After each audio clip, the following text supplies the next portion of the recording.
Hello student, आप सभी का हमारे इस यूट्यूब चैनल में स्वागत है। आज हम लोग इस वीडियो में एक इम्पॉर्टेंट टॉपिक डिस्कस करने वाले हैं जिसका नाम है electric field due two point charge. Electric field due two point charge. इस वीडियो में हम लोग सीखेंगे कि जब एक पॉइंट चार्ज होगा तो पॉइंट चार्ज कितना इलेक्ट्रिक फील्ड बनाता है और उसका वैल्यू को हम लोग कैसे फाइंड आउट कर सकते हैं। तो सबसे पहले हम लोग क्या करते हैं, पॉइंट चार्ज कंसीडर कर लेते हैं। सपोज दैट एक पॉइंट चार्ज क्या है, क्यू है, जिसको कहां पर रखा गया है, ओ पर। जब इस पॉइंट चार्ज क्यू को रखेंगे तो क्यू क्या करेगा, अपने चारों ओर क्या बनाएगा, इलेक्ट्रिक फील्ड बनाएगा। उसी में से एक पार्टिकुलर पॉइंट चुनेंगे और इस पॉइंट पर किसको ला के रखेंगे, टेस्ट चार्ज को। और ये टेस्ट चार्ज यहाँ पर जितना फोर्स एक्सपीरियंस करेगा ये इस पॉइंट का क्या होगा, इंटेंसिटी होगा। तो मान के चलते हैं कि इसी जो Q है उसके कारण जो इलेक्ट्रिक फील्ड निकाल रहे हैं हम लोग, कहाँ पर निकाल रहे हैं, पॉइंट ए पर, और वहां पर किसको रख दिया है, टेस्ट चार्ज Q0 को। जो O और A के बीच का डिस्टेंस कितना है, सपोज दैट मान के चलते कितना R है।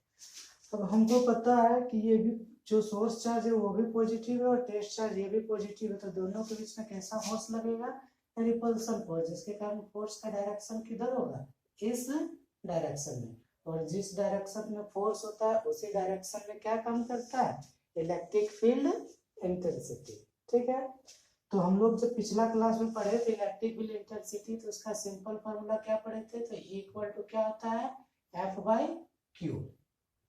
ठीक है, या फिर जब टेस्ट चार्ज लेंगे तो इक्वल टू क्या होगा, F/Q0। तो हम लोग को क्या करना है, हमको इलेक्ट्रिक फील्ड निकालना है, कहाँ पर, किसके कारण, किसी पॉइंट चार्ज के कारण। तो सबसे पहले हम लोग एक पॉइंट चार्ज ले लिए Q, जिसको कहाँ पर रखे हैं, O। इस पॉइंट चार्ज के कारण जो इलेक्ट्रिक फील्ड बना उसका पता लगाने के लिए हम लोग किसको लेते हैं, टेस्ट चार्ज को, जिसको कहाँ पर रख दिया, पॉइंट ए पर, जो O से कितना डिस्टेंस पर है, R डिस्टेंस पर। अब दोनों पॉजिटिव है तो दोनों के बीच में कैसा फोर्स लगेगा, रिपल्सन फोर्स, और उसी फोर्स के डायरेक्शन में क्या काम करेगा, इलेक्ट्रिक फील्ड इंटेंसिटी। तो हम लोग जानते हैं कि इसको फ्रॉम कूलम्स लॉ से क्या लिख सकते हैं, तो from Coulomb's law, Coulomb's law से क्या पढ़े हैं, तो इक्वल टू क्या, सॉरी, कूलम्स लॉ में क्या होता है, F इक्वल टू क्या होता है, 1/4πε0 Q, यहाँ पर क्या हो जाएगा, Q0/R²। ठीक है, और अगर इसका डायरेक्शन दिखाना चाहेंगे तो इसमें हम लोग क्या लगा सकते हैं, अपने से R के।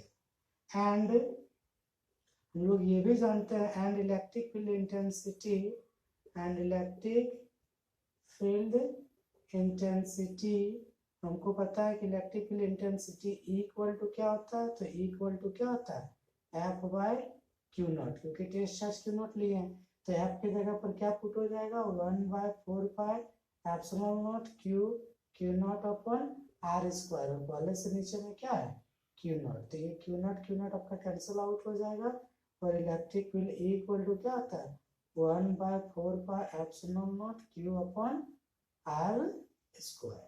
ठीक है, दैट मीन्स इसका मतलब क्या हुआ, दैट मीन्स कि जो इलेक्ट्रिक फील्ड होता है वो इनवर्सली प्रोपोर्शनल किसका होता है, 1/R² का।